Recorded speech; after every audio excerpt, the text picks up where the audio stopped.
Era una hermosa tarde cuando decidí salir a comprarme algo, después de mucho tiempo sin comprar nada para mí, con la intención de prepararme para la boda de mi querido hijo. Siempre he vivido de la manera más ahorrativa posible en la comida, la ropa, en todo para poder cuidar de él. Pero esta vez se trataba de su boda, y yo quería tener un bonito recuerdo de ese día. Más aún, sentía la necesidad de mantener el honor y la imagen de la pareja de mi hijo ante los demás. Cuando regresé a casa, le pregunté con alegría a mi hijo cuándo sería la boda. En ese momento, mi nuera, sentada con las piernas cruzadas en el sofá, sin ni siquiera mirarme, respondió con una voz fría y cortante: «Nos casamos ayer, y solo invitamos a personas importantes y de la alta sociedad». Esa frase fue como un abismo que se abrió bajo mis pies. Mi mente se quedó en blanco, mis oídos zumbaban. Empecé a pensar en todos estos años de sacrificios, en todo lo que había dejado atrás para darles lo mejor, mientras yo vivía una vida gris y austera. Incluso el vestido que acababa de comprarme lo pagué con el dinero que tenía reservado para hacerme unos chequeos médicos, porque últimamente había notado cosas extrañas en mi cuerpo. Y aún así, ¿así es como me pagaban? Fue en ese momento que desperté del todo, y comencé a pensar en hacerlos pagar poco a poco por cada herida, por cada falta de respeto, por cada cicatriz que me habían dejado. Antes de continuar, no olvides suscribirte al canal, dar me gusta al video y dejar tus pensamientos en los comentarios. Queremos saber qué opinas sobre esta historia. Durante semanas había planeado cada detalle. Separé una cantidad de dinero como regalo de boda para mi hijo. Llamé a mi hermana Clara, que vive en Boston, para contarle la buena noticia. Limpié la casa de arriba a abajo, pensando que después de la ceremonia tal vez vendrían a celebrar conmigo. Imaginaba la sonrisa de mi hijo, el orgullo en mis ojos al verlo convertirse en un hombre, y el momento en que podría abrazarlo en el día más importante de su vida. Pero aquella noche todo se derrumbó en un instante. Max, al otro lado del teléfono, con una voz fría como ensayada, dijo: «Mamá, nos casamos ayer. Solo invitamos a gente especial. No te compliques más». Me quedé paralizada. Mis manos temblorosas dejaron caer el teléfono. Minutos después, la pantalla se iluminó con fotos de la boda inundando las redes sociales. Sophie con su vestido blanco radiante, sus padres alzando copas de champán con aire triunfante, los hermanos abrazándose con sonrisas amplias, y yo la madre del novio ausente en cada imagen, como si nunca hubiera existido. Me tambaleé hasta el armario y abracé el vestido lila que había preparado para ese día. Las lágrimas caían, empapando la seda fina, cada gota quemando los últimos fragmentos de mi dignidad. A la mañana siguiente, el teléfono volvió a vibrar. En la pantalla apareció un nombre familiar: Clara, mi hermana de Boston. «Mándame unas fotos de la boda. Quiero verlas», me pidió. La garganta se me cerró. Mentí. Seguro que todavía no me las han enviado. La verdad era que nunca se me permitió poner un pie en ese lugar. Volví a entrar en las redes sociales y leí palabra por palabra lo que Max había escrito. El gran día junto a la familia que amamos. Se me encogió el corazón. ¿Familia que amamos? ¿Y yo qué soy?, murmuré. ¿Acaso solo soy una billetera con patas? El reloj de pared marcó las 12. Su eco llenó la habitación como el mazo de un juez sellando mi destino. Quise gritar, borrar todas las imágenes, pero mi garganta estaba bloqueada, sin poder pronunciar ni una palabra. En ese instante, un pensamiento helado se encendió en mi mente. He criado a un ser de sangre fría en mi propia casa. Me dejé caer en la silla, con la cabeza entre las manos, sintiendo que todo el techo se venía abajo. Ellos se habían casado, y yo había sido divorciada de la vida de mi propio hijo. 2 semanas después de aquella humillación, el teléfono sonó. En la pantalla parpadeaba un nombre familiar: Sophie. Mi corazón se encogió, presentí que algo malo venía. Dudé en contestar. Su voz sonó al otro lado, intentando sonar dulce, pero con un tono de urgencia que no podía ocultar. «Renate, el alquiler está vencido. El casero dijo que si no pagamos esta semana, va a tirar todas nuestras cosas. Mamá, ¿tal vez olvidaste hacer la transferencia? Sentí un escalofrío recorrerme el cuerpo. Apenas 2 semanas después de una boda ostentosa, con vestidos blancos, champán y risas, ya no les quedaba un centavo. En realidad, yo ya sabía que llevaban meses atrasados con el alquiler, pero siempre lo cubrían con súplicas. Todo el dinero se había ido en esa ceremonia de apariencias, y, como siempre, yo era la cartera de respaldo. Mis oídos zumbaban. Mi mente regresó a todas esas veces que corrí bajo la lluvia hasta el banco, jadeando para llegar a tiempo. A todas esas pequeñas escapadas que cancelé, a mis cenas de mantequilla de maní y pan duro, todo para que ellos pudieran vivir tranquilos. Creí que estaba sosteniendo a mi familia, pero la verdad es que solo era una billetera con patas. La voz de Sophie continuó, ahora visiblemente temblorosa. Mamá, siempre dices que somos familia, que debemos ayudarnos. Respiré hondo. Apreté la mano con tanta fuerza que mis uñas se clavaron en la piel. Y entonces, de mi boca salió una frase helada. Yo misma me sorprendí de lo firme que sonaba. Lo siento, pero no volveré a pagarles el alquiler. Si me consideran una extraña, entonces arréglenselas como tales. Un silencio profundo se abrió entre nosotras como un abismo. Escuché su respiración acelerada al otro lado, y de repente Sophie chilló, histérica, con un tono agudo de desesperación. «¡No puedes hacer esto! Si nos cortas ahora, nos vamos a quedar sin casa». Cerré los ojos, presionando el teléfono contra mi pecho, mientras los recuerdos me golpeaban. Todas esas veces que me llamó diciendo que era una emergencia médica, y luego publicaba fotos en el spa, las manipulaciones, las mentiras, las veces que me convirtieron en una tonta, todo volvió como una avalancha. Me llevé el teléfono al oído, mirando mi reflejo en la ventana. Allí estaba otra mujer ya no temblorosa, ya no débil, y con firmeza respondí. La familia no excluye a su madre el día de su boda, ustedes lo hicieron. Desde ahora, no vuelvan a llamarme familia. Del otro lado, Sophie solo alcanzó a murmurar una amenaza débil. Te vas a arrepentir. Sonreí con frialdad, colgué y susurré para mí misma. No. Por primera vez. La que tiembla no soy yo. Son ustedes. Me senté a la mesa y abrí mi viejo cuaderno de gastos. Los números amontonados sobre las páginas eran pruebas irrefutables. Durante años creí que estaba sosteniendo a mi familia para que no se tambaleara, pero la verdad es que me había convertido en una billetera con patas. Cuando Max era pequeño, solía tomarme de la mano y prometer, «Yo cuidaré de ti, mamá». Ahora, esas palabras suenan como una cruel burla.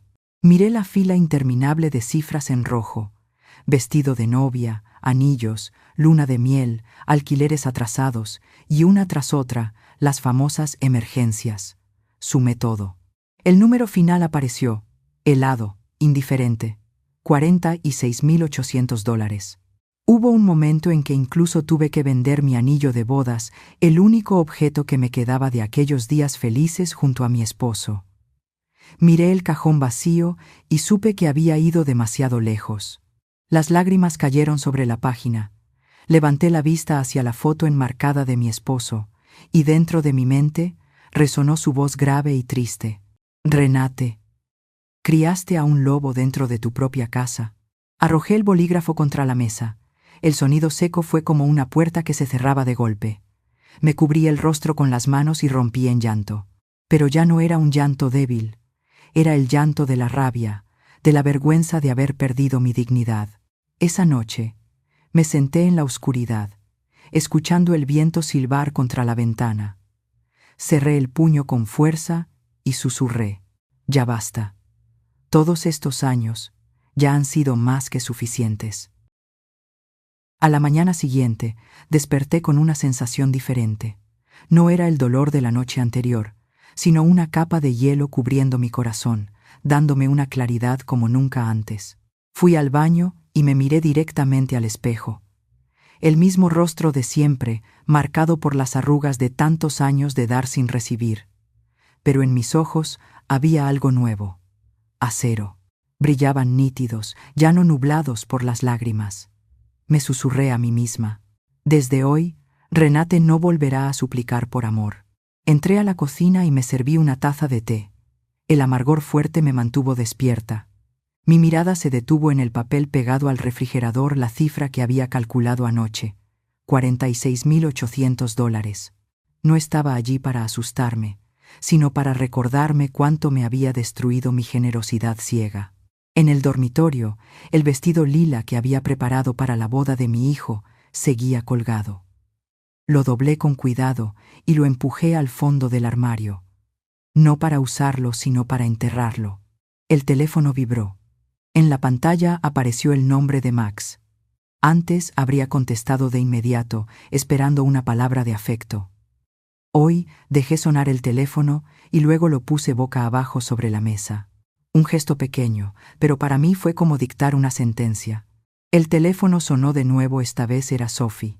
Apareció un mensaje. «Mamá, por favor contesta. Necesitamos hablar». Lo leí sin responder, ni lo guardé, lo borré de inmediato. Luego, entré a la agenda de contactos y cambié el nombre del número de Max por «no contestar». A partir de ahora, esa sería mi nueva regla. Abrí el cajón y saqué un fajo de recibos antiguos. Uno por uno, los fui rompiendo en pedazos. El sonido del papel rasgándose llenó el silencio del cuarto como si cerrara la puerta de una era oscura. Afuera, el sol caía brillante sobre la mesa de la cocina. Me senté en la silla, inhalé profundamente y susurré: «La libertad empieza con una llamada que no se contesta». Aquella tarde, decidí salir.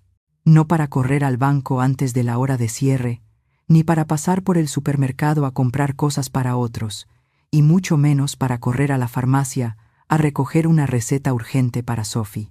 Salí simplemente a caminar porque quería, porque me nacía. El camino hacia el parque estaba cubierto por la sombra de los árboles. Me detuve y respiré hondo el aroma del pasto fresco. Por un momento, recordé cuando Max tenía solo 4 años. Me abrazó fuerte y susurró: «Mamá, eres la mejor del mundo». Ese recuerdo chocó con el presente y dejó un sabor amargo. ¿Crié a un hombre? ¿O simplement alimenté una deuda? Mis pasos se detuvieron frente al banco. Esta vez entré, pero no como la rescatista. Levanté la cabeza y le hablé directamente al empleado de siempre, el que ya conocía mi cara.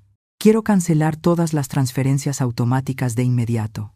El joven se quedó un segundo atónito. Durante 4 años, mis transferencias fueron tan puntuales como el reloj. Asintió, me ofreció asiento y deslizó una servilleta de papel al notar que mis manos temblaban un poco. Pero ya no temblaban por miedo, sino por una euforia que no sentía desde hacía años. La libertad. Continué, con voz firme. Cambie la contraseña de mi banca electrónica. Elimine todo acceso externo. Quiero que esta cuenta me pertenezca solo a mí. Él realizó el trámite. Estampó el sello. Mientras tanto, mi teléfono vibraba sin cesar en el bolsillo. Los nombres que había renombrado aparecían uno tras otro. No contestar. Luego, Sophie. No me importó. Con calma, los bloqueé a ambos. El sonido cesó. Un silencio dulce llenó el aire. Hacía años que no sentía algo así. Salí del banco. Una ráfaga de viento cruzó la calle. Levanté el rostro, dejé que el aire me despeinara y sonreí. Sí, que se lo lleve todo. Al llegar a casa, fui directamente al jardín trasero. Corté unas ramas de lavanda y unas rosas rojas, las coloqué en un florero de vidrio y lo puse justo en el centro de la mesa de la cocina. Me senté. Observé los pétalos vibrar suavemente bajo el sol del atardecer. Sonreí y escribí una nueva lista que pegué sobre la mesa. Caminar, leer, sembrar flores, vivir para mí. Al caer la noche, sonó una llamada de un número desconocido. Contesté. Solo escuché una respiración entrecortada y luego silencio.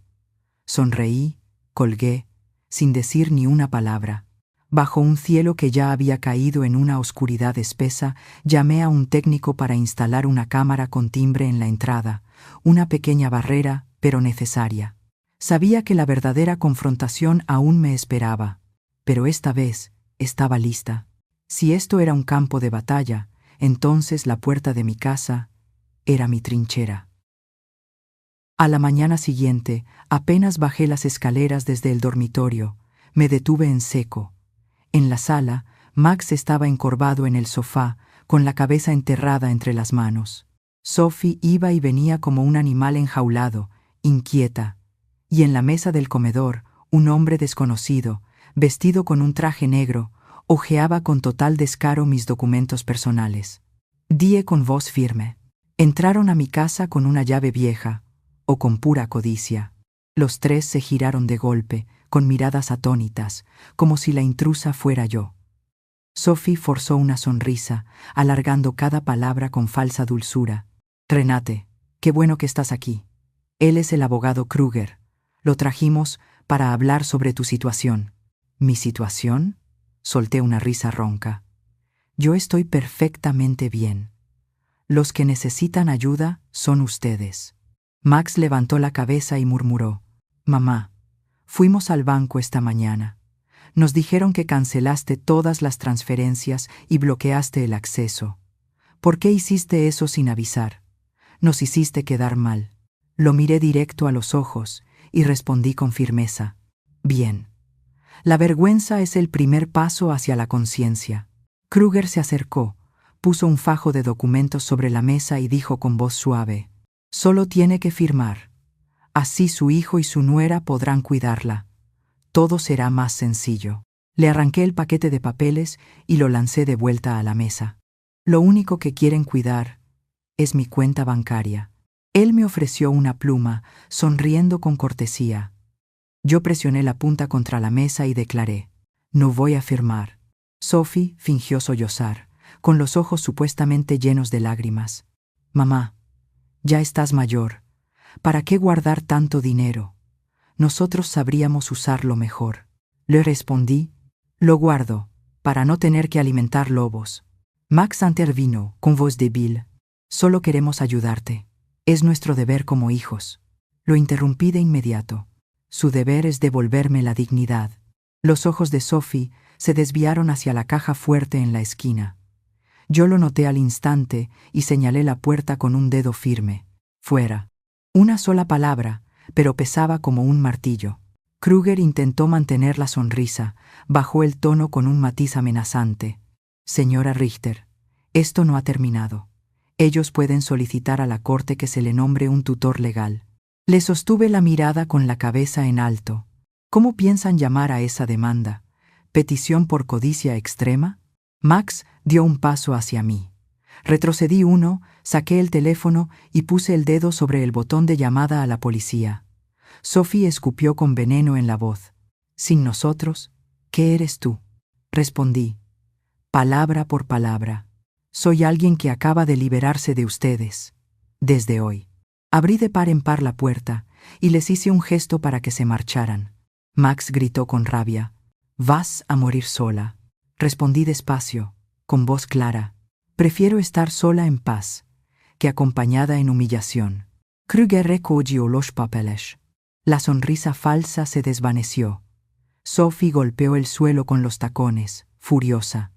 Max salió en silencio, con el rostro roto. La puerta se cerró. Me mantuve erguida, respiré profundo. No me derrumbo. Nunca más. La casa pareció exhalar conmigo. Llamé al cerrajero y mandé cambiar la cerradura. Luego tomé la foto de Max cuando era niño y la guardé en el fondo del cajón, una despedida simbólica. Ese niño ya no existía. La sala quedó en silencio, pero esta vez era el silencio de la libertad. Volví a la mesa del comedor, extendí una hoja en blanco y escribí cada paso de mi plan 1, 2, 3. Luego llamé al abogado Hartman, el mismo que había gestionado el testamento de mi esposo. Apenas escuchó mi voz, detectó el cambio. Acordamos una cita ese mismo día. Hartman era conocido por ser directo, sin rodeos, y feroz al defender los derechos de los adultos mayores. A la 1:30 en punto, sonó el timbre. Hartman había llegado. Cuando terminé de contarle todo, apretó la mandíbula y declaró con firmeza: «No vamos a defendernos. Vamos a contraatacar. Esto es abuso financiero hacia un adulto mayor. Es un delito federal. Además, que hayan entrado con una llave vieja y revisado sus documentos privados, también es ilegal». Asentí. Mi corazón pesaba, pero también se sentía más liviano. Hartman me dio instrucciones claras. Debe guardar todas las pruebas: recibos, transferencias, mensajes de súplica. Convierte tus recuerdos en evidencia. Pasamos horas revisando cada gasto. Y al final, la cifra apareció, tan fría como brutal. $46,800, 4 años de alquiler, vestido de boda, anillos, luna de miel y todas esas falsas emergencias. Hartman suspiró. Ese dinero debía ser para que usted viajara, disfrutara su retiro, pero ha mantenido a 2 adultos hasta el punto en que ni siquiera se molestan en fingir respeto. Mi plan incluía instalar un sistema de seguridad completo, abrir una nueva cuenta en otro banco, cambiar la tarjeta SIM de seguridad y notificar al banco que rechace cualquier transacción en representación mía. Comprar una nueva caja fuerte para todos los documentos importantes. Tramitar un poder notarial médico y designar a un nuevo médico, alguien que no sea Max. Y finalmente, comenzar la vida que he postergado durante demasiado tiempo. En la tienda de seguridad, el señor Whitman, dueño de confianza, se sorprendió. ¿Otra vez instalando alarmas en casa de tu hijo? Negué con la cabeza. Mi voz fue firme. No, esta vez es para mi casa. Quiero el sistema más fuerte contra intrusos. Instálelo hoy mismo. Mi teléfono vibró. Número desconocido. Activé la grabación antes de contestar. La voz de Sophie sonó suave, fingiendo ternura. Renate, no cuelgues. Queremos hacer las paces. Te invitamos a cenar como antes. La interrumpí. ¿Cuánto deben todavía de alquiler? Silencio. Luego, una voz apenas audible. 2 meses. $1,500. Solté una risa seca. ¿Extrañan a mí o a mi billetera? Sophie titubeó. Las palabras le salían a trozos. Fui directa. Durante 4 años, me convirtieron en un cajero automático con emociones. Me usaron, me humillaron y luego me borraron de la vida de mi hijo. El juego se terminó. Colgué. Apagué el teléfono. De camino a casa, pasé por el centro médico. Por primera vez en años, fui a revisión no porque alguien me lo pidiera, sino porque yo lo decidí. El doctor Harris, un conocido de siempre, revisó mis antecedentes y sonrió. Al fin te estás priorizando. Asentí, con voz segura. Había olvidado que también merezco ser cuidada. Al salir, me inscribí en una clase de bienestar para adultos mayores. El instructor bromeó. Con ese espíritu pareces una guerrera, respondí, con los ojos brillando. Una guerrera que cuida su salud es realmente libre. Al llegar a casa, cambié el viejo florero por una maceta pequeña. Las hojas verdes relucían bajo la lámpara. La habitación se llenó de vida. Cayó la noche. Me senté en el sillón, tomé un sorbo de té caliente y dejé que el calor me envolviera. Susurré. Cuanto más llamen, más silencio les daré. Y esta vez mi silencio está respaldado por la ley. A la mañana siguiente, una visita inesperada tocó a mi puerta. Era Margaret O'Neill, la vecina de cabello plateado que vive justo al frente. Llevaba una canasta con pan recién horneado, aún tibio. Sus ojos eran amables, pero cargados de preocupación. Renate dijo en voz baja: «Hace tiempo que quería hablar contigo. Siempre te vi cargar bolsas para Max y luego regresar con los hombros caídos.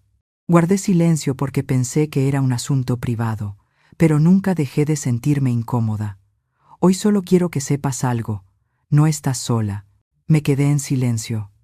No eran palabras de juicio, sino de comprensión.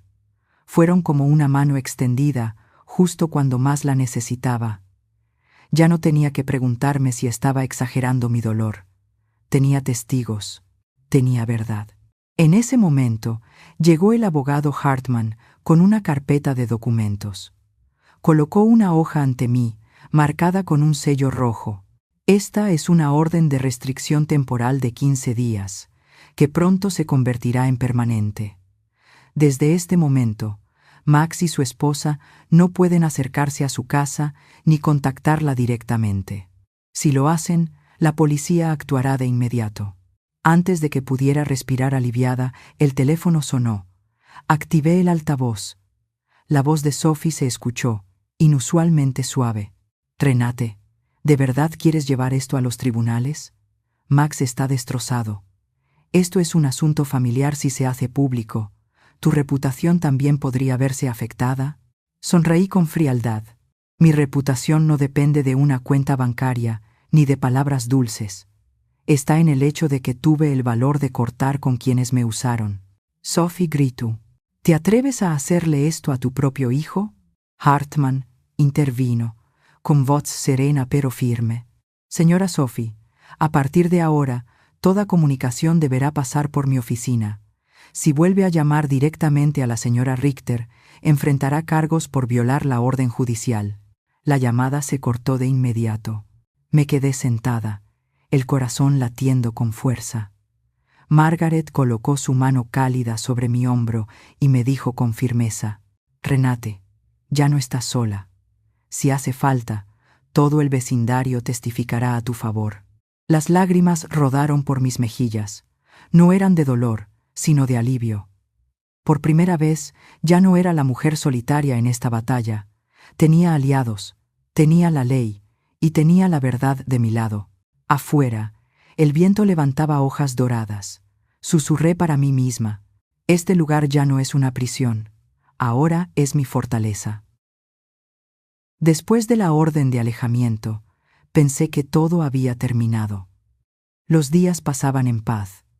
Por la mañana regaba el jardín, al mediodía tomaba té con Margaret, por la tarde pintaba frente al caballete, y 3 veces por semana asistía a mis clases de gimnasia suave para adultos mayores. Pero esa paz era solo temporal. Una mañana, Hartman llegó con el rostro tenso. Colocó su maletín sobre la mesa y dijo con voz grave: «Renate, Max y Sophie han presentado una demanda en el tribunal familiar. Solicitan que se le declare legalmente incapacitada y que se les asigne la tutela de sus finanzas». Sus palabras cayeron como una bofetada. Sabía que eran capaces de llegar lejos, pero escucharlo en voz alta me apretó el pecho. Si el tribunal lo aprueba, ¿quiere decir que todo mi dinero pasaría a sus manos? Hartman asintió. Sí, pero no lo olvides. Ellos tienen que probarlo, y nosotros vamos a desmontar cada pieza de su montaje. Abrió la carpeta y me mostró los argumentos que presentaron. Conducta errática. Una declaración firmada por el vecino Peterson. No administra bien sus medicamentos. Una nota del farmacéutico Álvarez. Se negó a una evaluación psiquiátrica. Un informe preliminar del Dr. Turner. Hartman apretó los labios con una mueca. Todas tienen fisuras. Vamos a exponerlas. Empezamos por Peterson. Todo el vecindario sabía que era un viejo amargado. Se quejaba de que las hojas de mi jardín volaban a su patio, del brillo de mis luces exteriores, cosas insignificantes que él exageraba como si fueran crímenes. Max y Sophie lo visitaron, llevaron una botella de vino y le prometieron encargarse de esas molestias. Él firmó encantado. En su declaración escribió que yo me comportaba de forma sospechosa, convirtiendo mi casa en una fortaleza con cámaras y alarmas. No era verdad, solo era un resentimiento manipulado. Luego, Hartman me llevó a la farmacia. Al vernos, Álvarez se sonrojó y confesó: «Fue la nuera de usted quien me pidió imprimir ese historial para usarlo con el seguro. Yo solo anoté que no había medicamentos recetados en curso, solo vitaminas. Nunca quise decir que usted no sepa cuidar su salud. Me utilizaron». En ese momento, Hartman redactó una nueva declaración. Álvarez la firmó, rectificando la información. Sobre el Dr. Turner, Hartman explicó. Solo escribió que usted rechazó la evaluación. Pero negarse es un derecho legal, no prueba de incapacidad. Además, Turner es cercano a la familia de Sophie. Vamos a solicitar una evaluación con un experto independiente. Esa misma tarde, me reuní con la doctora Morgan, una psicóloga con años de experiencia. Me evaluó la memoria, el lenguaje, la lógica y la capacidad de manejo financiero. Respondí con soltura, resolví operaciones, expliqué mis gastos mensuales. Al final, sonrió. Señora Richter, sus resultados están por encima del promedio para su edad. Está completamente lúcida. Hartman recopiló todo. Videos míos haciendo las compras y conduciendo, estados de cuenta con movimientos claros, facturas de emergencias de Sophie que coincidían con sus visitas al spa o viajes. Todo organizado en una carpeta sólida. Esa noche, me senté frente al montón de documentos. Antes, cada papel era una herida. Ahora, eran armas. Susurré para mí misma. Ellos tienen mentiras. Yo tengo la verdad. Hartman me dio las últimas indicaciones, con la mirada firme. El día del juicio, mantenga la calma. Responda con claridad y brevedad. La verdad estará de su lado. Asentí. Esa noche no dormí. No por miedo, sino por el fuego que me ardía en las venas. Sabía que la verdadera batalla acababa de comenzar. 2 semanas después, llegó el día decisivo. Me levanté temprano, prendí en la solapa el alfiler dorado de Martin como un talismán. Traje negro sencillo, el cabello bien peinado.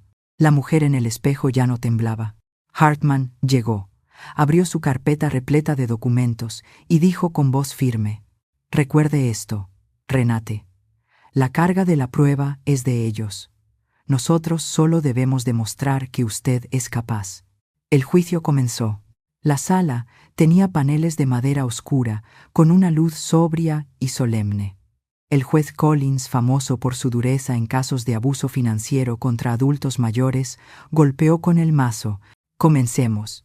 El abogado de Max y Sophie se levantó, sus palabras cuidadosamente elaboradas. «Mis clientes solo desean proteger a su madre. La señora Richter presenta comportamientos erráticos, ha sido influenciada por terceros, ha instalado cámaras por paranoia y ha roto todo lazo con su familia. Solicitamos la tutela para garantizar su seguridad». Hartman se levantó y respondió con claridad: «Con todo respeto, señoría, no confundamos paranoia con autodeterminación.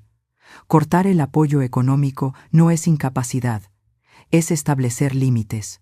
Sus testigos. Sophie, entre sollozos, dijo que siempre me vio como una segunda madre. Hartman solo le hizo una pregunta. ¿Cuándo fue la última vez que llamó a su suegra sin pedirle dinero? Sophie se quedó en silencio. No supo qué decir. Hartman levantó una foto ampliada de la boda.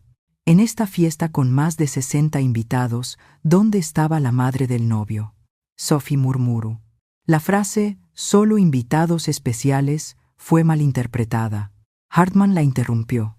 ¿Hay alguna forma digna de decirle a una suegra que no es especial?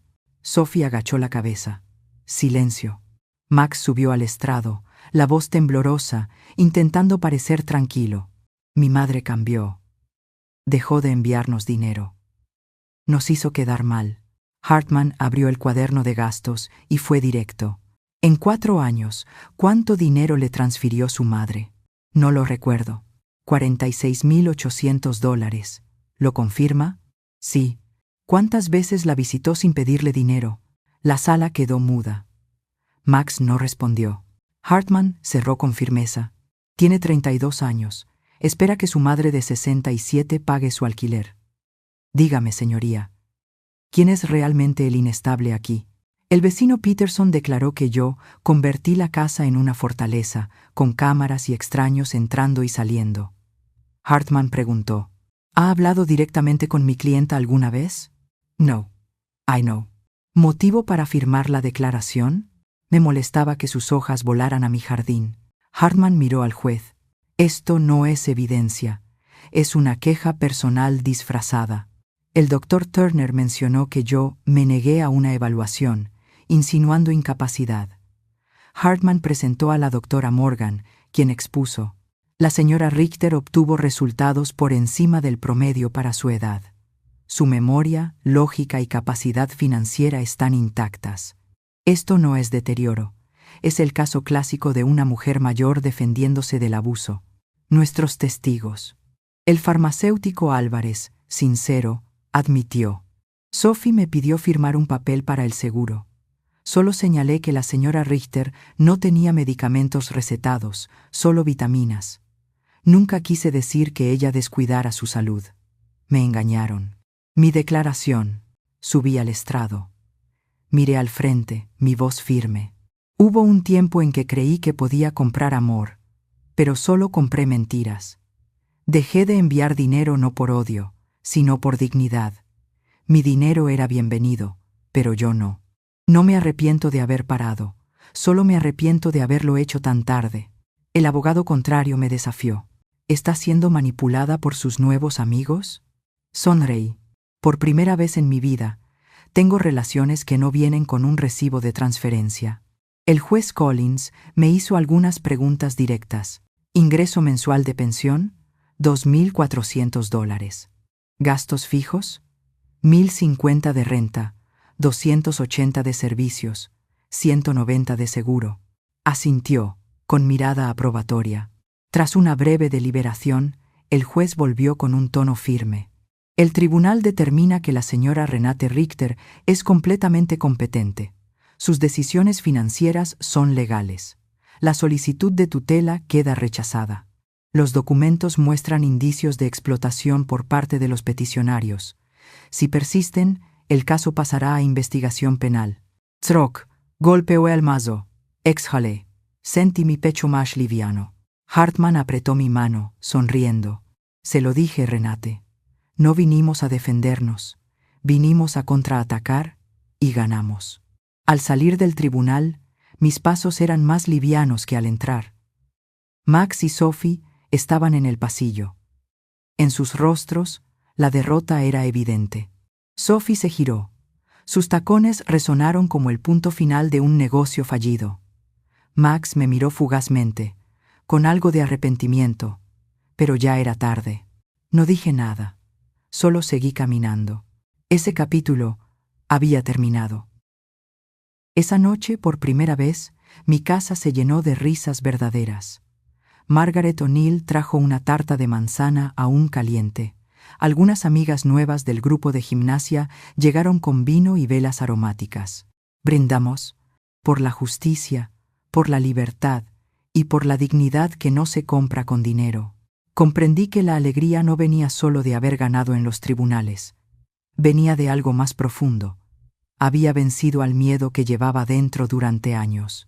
En los meses siguientes, empecé a cambiar poco a poco.